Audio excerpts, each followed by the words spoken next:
अरे घूमा तारू जान जान फेयर लवली लगा के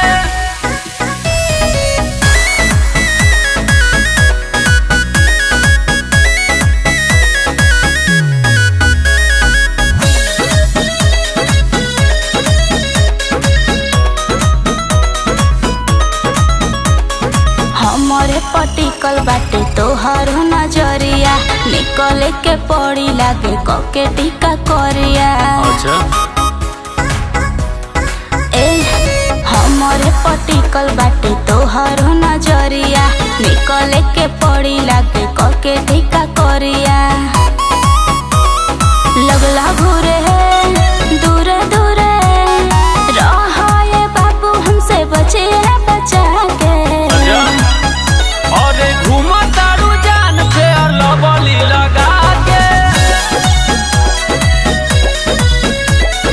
लुहिया में चलल कर चेहरा छुपा के।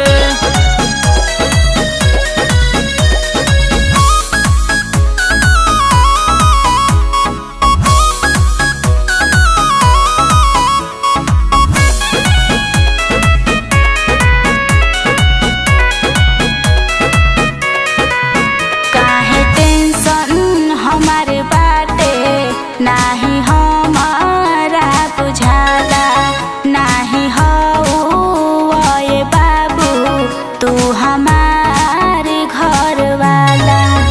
अपना ब्यूटी के राखो बचाई हो तोहरा के जान समझाई हो।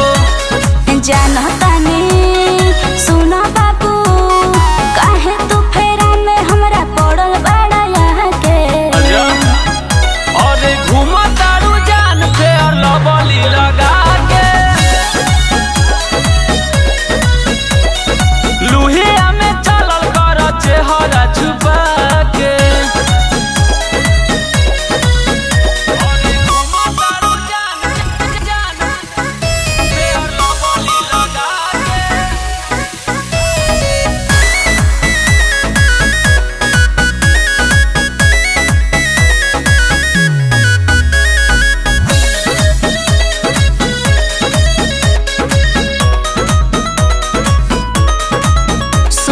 सचिन सनोज रोज लागेला निहारे हम तो जानीला जाई सुन शरम के मारे।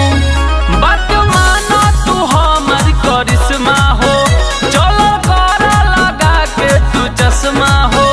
अरे ओढ़नी से ढाकतानी सुना ये बाबू तोहरा बात में आके। अरे घूमा तारू जान फेयर लवली लगा के लुहिया में चलल कर चेहरा छुपा के। ठीक बा हो छुपा के चलो।